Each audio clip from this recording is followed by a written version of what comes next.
ندخل بقى في الجزء الثاني، البروتينز. الجزء الثاني اللي هو البروتينز. حلو جدا. طيب، البروتينز انا عندي تركيزات البروتينز الموجوده في السوق. تركيزات البروتين الموجوده في السوق. انا زي ما احنا عايزين نتفق على مبدأ، عشان هو ده اللي مكمل معانا طول الرحله بتاعتنا. مبدأ يعني ايه؟ المبدأ بتاعي ان انا كل ما اكون بدي عدد جرامات كتير في فوليوم قليل، ده الاحسن. انا عايز ادي عدد جرامات كتير في فوليوم قليل، ده افضل. ليه؟ لان انا مش عايز ازود الفلويدز على الكلاينت بتاعي او البيشنت بتاعي. خلينا نقول بقى البيشنت، مستشفى يعني مريض. تمام. طيب، فبالتالي ده الاصل. يعني الاصل ان انا اخد التركيزات العاليه. طب انا عملنا تركيزات قليله ليه البروتينز؟ البروتين احنا عارفين ان البروتين بيحصل له ميتابوليزم، بيبدا يتكسر فين؟ في الكبد، وبيخرج من الجسم عن طريق الكلى. يعني انا باكل، بيمتص الجهاز الهضمي للدم، من الدم للكبد، يتكسر في الكبد، يروح للكلى، يخرج في البول. ده ايه؟ الميتابوليزم بتاع البروتينز. طيب، فانا بالنسبه لي، لو لا قدر الله بقى البيشنت بتاعي عنده مشكله في الكبد او مشكله في الكلى، فانا هضطر اقلل كميه البروتينز اللي انا بديها. حلو كده. طيب، فانا بالتالي عملنا تو فورمز، شكلين من اشكال البروتينز تركيزاتهم اقل شويه، بتبقى مناسبه اكتر للحالات الخاصه، اللي هم حالات اللي عندها كبد او كلى. فيما عدا ذلك بنستخدم التركيز الطبيعي اللي هو 20 او 15 او 10. ال 20 احسن حاجه. ليه؟ هيديك كميه جرامات بروتينز في اقل كميه فلويدز، فيخليك في براح ان انت تدي حاجات تانية. تمام. بعد ثم ال 15 ثم ال 10. يعني ده الترتيب المنطقي. لو انت عندك ال 20 زي الفل. ها، مفيش 20 في 15، تمام ماشي. 10 حلو. ما عندكش، هتلاقي نفسك محتاس شويه لان التركيزات قليله، فهتلاقي الفوليوم بيزيد. زي ما اتفقنا 7% يعني في ال 100 مللي. يعني النص كوبايه فيهم 7 جرام، الثمانيه 8 في ال 100 مللي، ال 10 10 في ال 100 مللي، لحد ال 20 في ال 100 مللي. تمام. فده ايه؟ ده معنى التركيز 7% في الايه؟ في المية. 7% يعني 7 في المية. حلو كده. طيب، اما نتكلم بقى عن اول واحد اللي هو الكدمن. الكدمن عباره عن ايه؟ بص، الكدمن ده مخصص، هو من اسمه جاي من كدني. كدمن جاي من كدني. الشركتين الاساسيين اللي بيعملوا المنتجات بتاعه البرنترال، شركه اسمها فيرزينيوس الماني، وشركه اسمها اوتسوكا ياباني. دول الشركتين اللي ماسكين سوق مصر، الماني وياباني. حلو. طيب، ففي شركه اسمها كيدمن دي بتعمل ازايز بلاستيك، اللي هي اسمها شركه اسمها اوتسوكا. شركه اوتسوكا بتعمل الازايز بتاعتها كلها بلاستيك. شركه فيرزينيوس بتعمل الازايز كلها ازاز. تمام. طب في فرق؟ اه، في فرق. الازايز البلاستيك مفضله عن الازايز الازاز، لان الازايز الازاز فيها نسبه الومنيوم، والالومنيوم ده بالاستخدام اليومي بيتراكم، وممكن يعمل الزهايمر، وممكن يعمل هشاشه عظام، وممكن يعمل تسمم من الالومنيوم. فبالتالي الالومنيوم مش مفضل. طب في السوق إيه اللي بيحصل؟ للاسف شركه فيرزينيوس هي اللي مسيطره على ايه؟ على السوق المصري. شركه فيرزينيوس نفسها بره مصر بتعمل ازايز بلاستيك. يعني الازايز بتاعت فيرزينيوس بره مصر بلاستيك، بس احنا ايه؟ عندنا ازايز ارخص. ولا ايه؟ انا يعني انا مش فاهم فكرتهم ايه، بس هم اللي بينزلوا ازايز تمام. البلاستيك. تمام.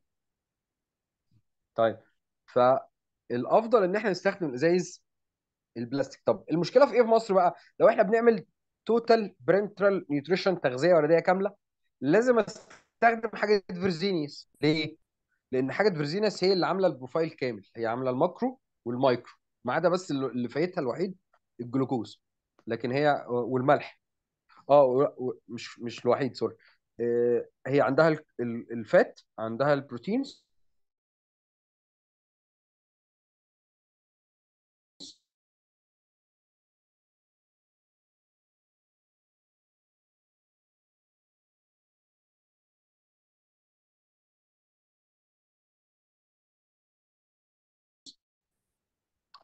عندها حاجه وحاجة. في ناس عامله بروتينز غيرهم، مش حد غيرهم في السوق عامل فات، فانت اوبشن ان انت تجيب غيرهم ده مش موجود، انت لو لقيت حاجاتهم اصلا. تمام.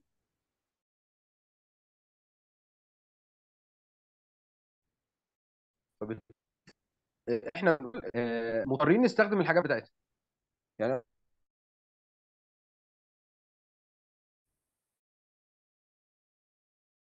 انا الفكره الحاجات بتاعتي بتخلص، بالتالي الحاجات بتاعتهم ازاز، فانا وازاز وانا مضطر استخدمها، ما عنديش حل تاني، لان ايه، انا عايز اخد الحاجه بتاعتهم واخلطها على بعضها. حلو كده. انا بس بحاول اديكم تريكات، يعني مش هتلاقيها غير لو واحد كان شغال في مستشفى ومدعوك في الايه في الشغل، يعني هو وشايف الايه الكومبيتيشن في السوق. لكن غير كده ما حدش منين ازاز ولا بلاستيك، ما حدش هيفهم الكلام ده. فانا بقول لحضراتكم ليه؟ عشان تبقوا فاهمين السوق عامل ازاي. حلو، يعني عشان تبقوا فاهمين آه يعني السوق عامل ازاي. تمام كده. طيب، وبرده شويه في التطبيق يعني فاهمين ان الازاز ايه الفرق بين الازاز والبلاستيك، ومين الازاز ومين البلاستيك، وهكذا. تمام. طيب، عشان ما نطولش في الجزئيه دي، تعالى نخش بقى في الكلام ايه العملي على طول. الكدمن ده عباره عن، هو جاي من كدني، جاي من كدني. كلمه كدني يعني هو ايه، يستخدم الناس اللي عندها مشاكل في الكلى.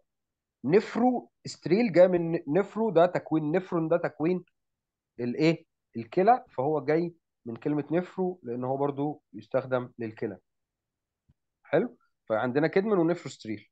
كدمن اللي هو البلاستيك بتاع تسوكا، نفروستريل الايه الازاز بتاع فيرزينيس. طيب، بدأنا نشوف طب احنا الامينو اسيدز ليها تقسيمات، ليها تقسيمات. في تقسيمه اسمها essential امينو اسيدز، الامينو اسيدز الاساسيه، وفي حاجه اسمها non essential امينو اسيدز، الامينو اسيدز الغير اساسيه. تمام. طيب، فالامينو اسيدز الاساسيه آه، اللي هم الامينو اسيدز اللي الجسم مش بيعرف يصنعها، فبالتالي لازم اخدهم من بره. سوري، الموبايل فط. تمام، وقع مني. طيب، فبالتالي خلينا نرجع للنقطه تاني. يبقى احنا عندنا essential امينو اسيدز ونون essential امينو اسيدز، يعني امينو اسيدز اساسيه وامينو اسيدز غير اساسيه. تمام. طيب، الامينو اسيدز الاساسيه يعني اساسي تاكلها في اكلك لان جسمك مش هيصنعها لو انت ما اكلتهاش. الغير اساسيه كلتها ما كلتهاش جسمك ممكن يتصرف ويصنعها. حلو كده. طيب، فلو انا بفكر ان انا عندي عيان كدني، انا محتاج اقلل له اصلا كميه الامينو اسيدز اللي بتتاخد، فيبقى انا كده اعمل ايه؟ اديله اكتر الاسينشال امينو اسيدز، وما تديلوش النون اسينشال لان جسمه ممكن يتصرف وايه ويصنعها. فدي الفكره بتاعت الايه الكدمن او النفروستريل، او اللي هو الحاجه التركيز ال 7%، ان انا بديله كميه بروتين، لود البروتين نفسه اقل، واديله اسينشال اعلى ونون اسينشال اقل. حلو. دي فكره ايه الامينو اسيدز ال 7%. تمام. دي مناسبه لمين؟ لحالات النفروتيك او الحالات الكلى. حلو. رغم ان هم بداوا دلوقتي يعملوا نفروتيك. نفروتيك ده بقى قال لك بتاع فيرزينيوس، احنا هنعلي فيه الامينو اسيد، بس فيه الامينو اسيد الاسنشال عالي وشغال وبتعمل عليه ابحاث لمين؟ للكدني 13%. يعني برضو علوا التركيز، حافظوا على التركيز في نفس الوقت.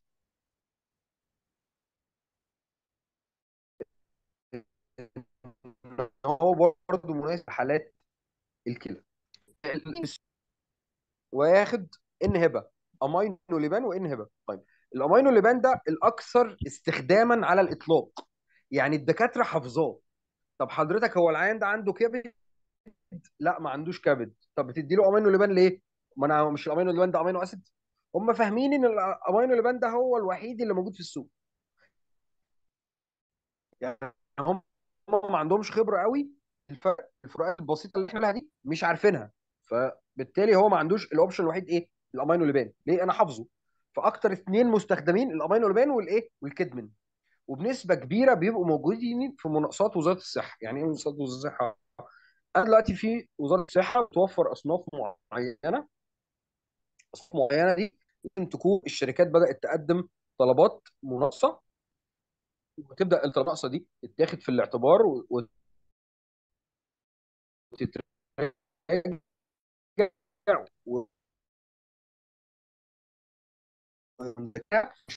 ونبدا ايه نقبله. فالامينو لبان او الكدمن حاجات فيرزينيوس معظم الوقت ما بتبقاش موجوده في مناقصات وزاره الصحه، او مش موجوده اصلا، بتيجي حاجه اسمها امر مباشر. تمام. طيب فبنقول الامينو لبان ده مينلي اكتر حاجه مستخدمه في السوق. احنا عندنا امينو لبان والان هبه. ان هبه جاي من هيباتيك يعني الكبد، والامينو لبان ده مش عارف بقى اللي جاي من اللبان ايه، اللبان ده ما اعرفش، بس يعني ايه، بغض النظر عن الاسم، هو لعين الكبد. طيب. طب عايزين نركز ان الكبد فيه مشكله، فمش عارف يعمل البروتين العالي، مش عارف يعمل معاه. احنا محتاجين نقلل كميه البروتين، فهندي بروتين اقل شويه اللي هي حوالي 8%. طيب ده بالنسبه لاول نقطه التركيز 8%. طب فرق المحتوى بتاع الامينو اسيدز عليه، بيقول لك احنا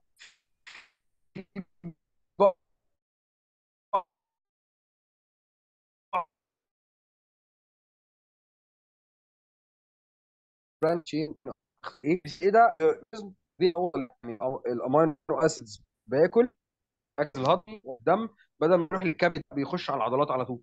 فده ميزه نسبيه في ايه؟ في عمليه بناء العضلات للبادي بيلدرز.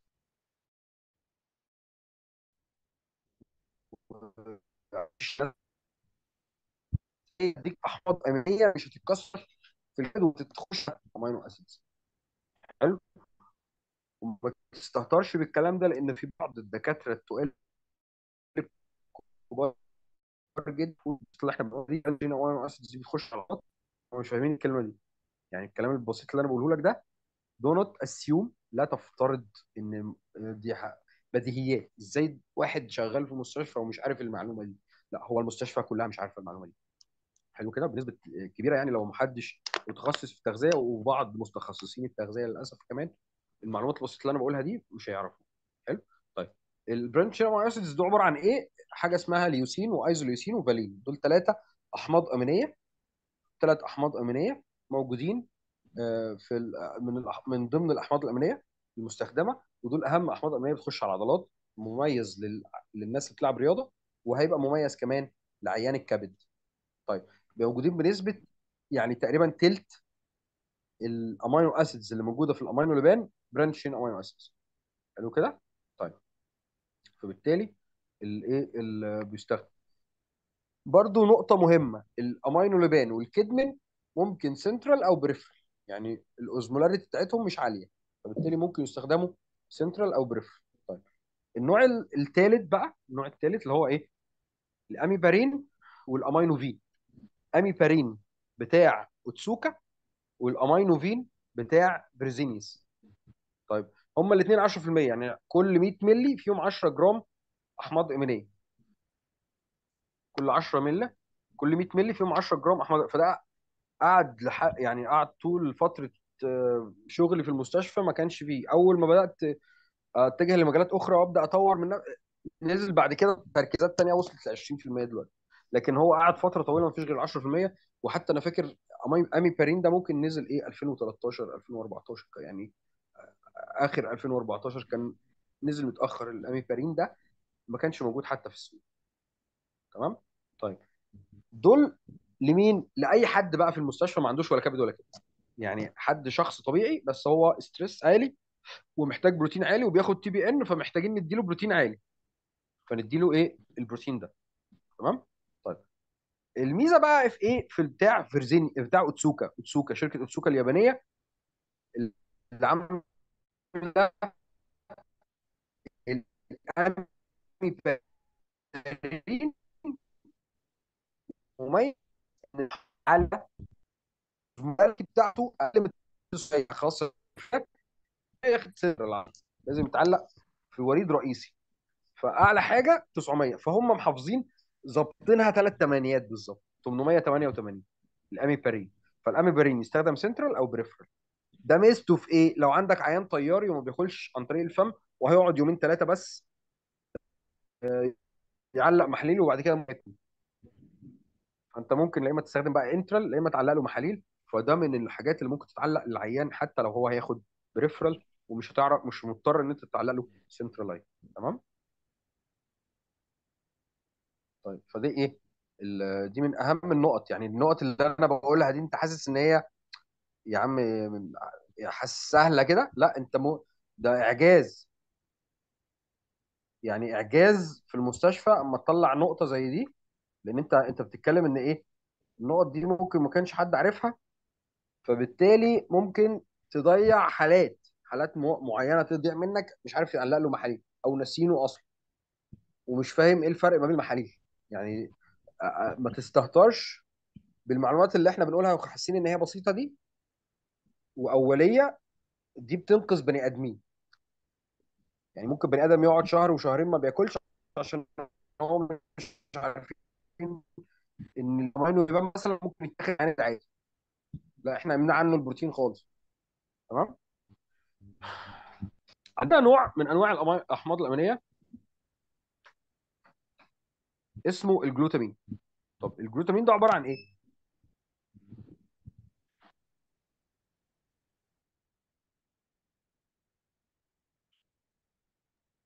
طيب الجلوتامين ده عباره عن كوندنشالي اسينشال امينو اسيد. يعني ايه بقى؟ احنا قلنا الاحماض الامينيه لا اما اساسيه او غير اساسيه.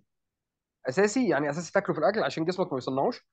الغير اساسي يعني مش لازم تاكله، لان جسمك لو كلته او ما كلتوش هيصنعه. طيب في حاجات غير اساسيه بس بتبقى اساسيه في ظروف معينه. ايه الظروف دي؟ لو في ستريس او احتياج عالي من الجسم. يعني اتخيل مثلا انا محتاج مثلا الجلوتامين لعمليات تصنيع الانتي بوديز او تصنيع الايه الاجسام المضاده وزياده المناعه.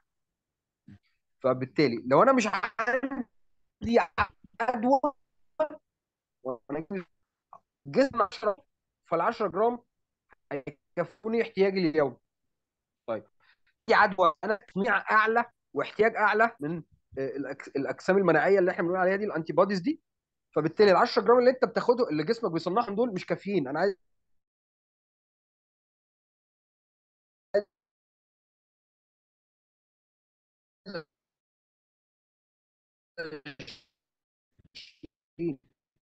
بس بظروف معينه. يعني ايه في ظروف معينه؟ يعني في حاله العدوى او الاسترس او الانفلاميشن او الانفكشن محتاجين.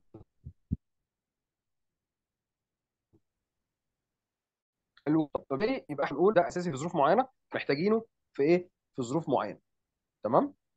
طيب مشكلته في ايه بقى؟ طب يعني انتوا ليه عاملين الحوار؟ ما هي تحطوه مع الامينو اسيدز في الامينو ليبان ولا امينو فين ولا اي حاجه من الحاجات اللي احنا قلناها دي. لا مشكلته ان هو انستيبل. يعني لو حطيته في اي فورمولا هيتكسر. فلازم يتحط لوحده في ظروف معينه ويتخلط قبل الايه الادمنستريشن على طول. تمام. يعني فبقوا يعملوه في ازازه واحده اسمها دايبكتيفان. طب هو برنس يعني هو جامد قوي كده يعني، ما خلاص ما يا عم مع انه انا يعني لا. اول حاجه هو عندي عيان برينترال نيوتريشن وهيقعد على البرينترال نيوتريشن ده فتره طويله. الغذاء الاساسي لخلايا الجهاز الهضمي بنسميها الانتيرو سايت. انتيرو يعني جانب الجهاز الهضمي، انترال سايت يعني خلايا الجهاز الهضمي. الغذاء الاساسي ليها الجلوتامين. فبالتالي لو انا عندي عيان هيقعد شهرين ثلاثه اربعه على التي بي ان، فبالتالي هيقعد فتره طويله ما ياكلش حاجه عن طريق الجهاز الهضمي. فبيحصل ضمور للجهاز الهضمي، خلايا الجهاز الهضمي بتموت. وخلايا الجهاز الهضمي بتموت بتؤدي الى البكتيريا اللي موجوده في الجهاز الهضمي تخش على الدم وتعمل تسمم في الدم. فحوار يعني انت مش متخيل الدور بتاع الجلوتامين ده عامل ازاي. حلو. طيب فبالتالي احنا عندنا الجلوتامين افضل غذاء لخلايا الجهاز الهضمي. فبالتالي لازم يتاخد. يعني ما تحسش ان هو تافه مع اني خدته. لا ما ينفعش ما تاخدوش، لازم تاخده. طيب فده ايه، اول حاجه دي اول ميزه ليه. طب تاني ميزه بيحسن المناعه. بيخش في زياده المناعه وتقليل الالتهابات وتقليل العدوى وتحسين الريكفري، ان انت تفوق اكتر. حتى في عمليات الريكفري بتاعه استشفاء الرياضيين، الجلوتامين مميز في استشفاء الرياضيين، فعشان كده بيستخدم بعد التمرين لعمليه حاجه اسمها الاستشفاء. يعني اثناء التمرين لو انا رياضي بلعب رياضه فجسمي بيكسر عضلات شويه من العضلات اثناء التمرين، فمحتاج اكل بروتين كويس بعد التمرين عشان جسمي يرجع العضلات دي ويبني عضلات اكتر. فمن الحاجات المميزه بعد التمرين الجلوتامين قعد فتره طويله بيتاخد. تمام. طيب البريكوشن الوحيده، الاحتياط الوحيد بس اللي انت خد بالك منه وانت بتدي الجلوتامين، ان يكون عيان كبد سوري كلى. ما ينفعش يتاخد لعيان الكلى، لو حد عنده كلى ما يتاخدش الجلوتامين، لانه كده هيعمل اوفرلود، هيعمل حمل زياده على عيان الكلى. طيب الجرعه بتاعته بتبقى حوالي من 3 من 10 ل 5 من 10 لايه لكل كيلو جرام. يعني مثلا لو انا واحد وزني سي مثلا 70 كيلو، وانا عايز اخد 3 من 10، اضرب 3 من 10 في ال 70 هيديني تقريبا 21 جرام. يعني 0.3 اضربها في 70 يبقى 21 جرام. طيب الازازه عندي بكام؟ ال 100 مللي فيهم 20 جرام، يعني تقريبا هاخد احتياجي تقريبا ازازه في اليوم. يعني ممكن احط للعيان بتاعي ازازه في اليوم ده جلوتامين بس، مع خلطه التي بي ان اللي انا بحطه، او ممكن احطه على محلول ملح، اعمله احله على ازازه ملح واديها للعيان. هو الازازه 100 مللي فيها 20 جرام جلوتامين، في شكل ما ال جلوتامين، شكل من اشكال كميه الجلوتامين. حلو كده. طيب احنا كده فهمنا ايه قصه دايب في الجلوتامين وفهميته. يعني لا حاجه مهمه، مش ان انت بتديه بس كده بتروش على العيان، او انت ايه ايه بتظبط العيان. لا، هو لو انت خدتوش ممكن لا قدر الله يحصل مشاكل كبيره. حلو. فده ايه الجلوتامين. تعال نتكلم بقى عن الجزء اللي بعد كده، الدهون. عندنا آه، آه، لو في حد عنده اي سؤال في البروتين قبل ما نخش على الدهون. في اي سؤال في البروتين؟ الدنيا واضحه. دكتور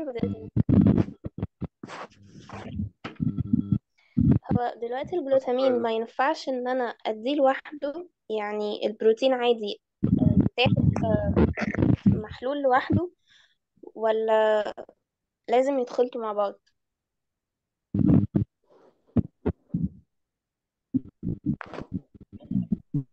لازم يتحل قصدك؟ معلش الجلوتامين السؤال تاني معلش. يعني حضرتك سامعني؟ الجلوتامين اديه لوحده من غير ما ادي بروتين اه، اصلا يعني؟ لا يعني هو اخد البروتين عادي، بس الجلوتامين هديه في وقت تاني بعد البروتين. بس يعني هديه تاني بعد البروتين في وقت تاني غير الوقت بتاع البروتين نفسه. معلش يا دكتور هو الصوت بيقطع. يعني حضرتك عايزه تديه يعني لازم ازود الجلوتامين مع باقي البروتينات، ولا ممكن يعني قصدك ان انا احطه على بقيه البروتين واعمله ادمنستريشن، ولا اديه البروتين لوحده؟ دي لوحده. يعني قصدك ما دي اديش لوحده. بروتينز وادي جلوتامين بس؟ لا يا قصدك دكتور، في يعني الادمنستريشن؟ يعني انا سؤالك في ان انا مم. مم. يعني انا دلوقتي اديت البروتين عادي في الميول عادي. تمام. بعد كده ارجع ادي جلوتامين مم. تاني، يعني في ازازه لوحده. مم. هل ينفع؟ يعني اعلق ازازه جلوتامين لوحدها كده؟ لا، لازم يتخف، ما ينفعش تعمل له ادمنستريشن لوحده، لازم يتخف. تمام ماشي. تمام. يعني هو بيتحط على بيتحط مع الملح، سواء ده او ده. تمام. خلاص. طيب ازاي احسب الجلوتامين؟ زي ما قلت لحضرتك هو احتياج الجسم من 10 من 10، ده متوسط احتياج الجسم من 3 من 5 من 10. في ناس بتقول لك لو هو ستريس عالي قوي وفي تكسير قوي فبحسب على العالي. في ناس بتقول لو الستريس عنده مودريت متوسط او قليل بحسب على الواطي. في ناس بتقول لك خلاص انا هاخد متوسط واديه لكل الناس، بضرب 4 من 10 في وزن الجسم. تمام. بس طبعا لازم يحسب على وزن المعدل اللي هو الادجستد بودي ويت. هنتكلم عن الادجستد ويت ده لما نيجي نحسب الفورمولا. تمام. يعني ما تحسبش على الوزن الفعلي، لان انا عندي وزن فعلي 100 كيلو، وال 100 كيلو دول كلهم دهون، ده مش ايه، ما ينفعش احسب عليه لان هيبقى يديني احتياج عالي قوي. تمام. اعمل حاجه اسمها ادجست بادي ويت، ان انا اشوف نسبه الدهون الزياده دي قد ايه واشيلها. وهنتكلم عنها بالتفصيل بقى في المحاضره بتاعت الفورمولا. تمام. طيب في اي سؤال في الروتين قبل ما نخش في الفات؟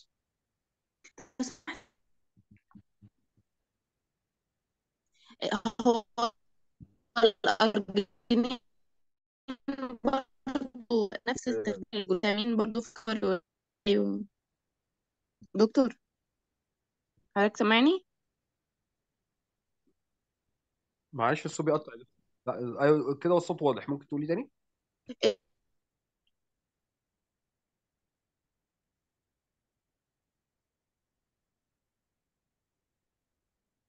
عيد السؤال تاني يا دكتورة. الدكتور سامع حضرتك اهو. عيد السؤال تاني.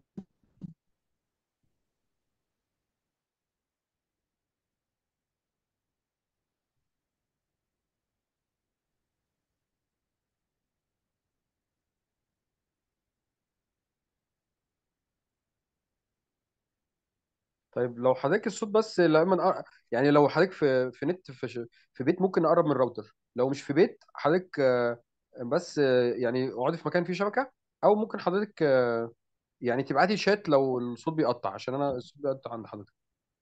تمام. طيب في اي سؤال تاني طيب قبل ما نخش في الفات؟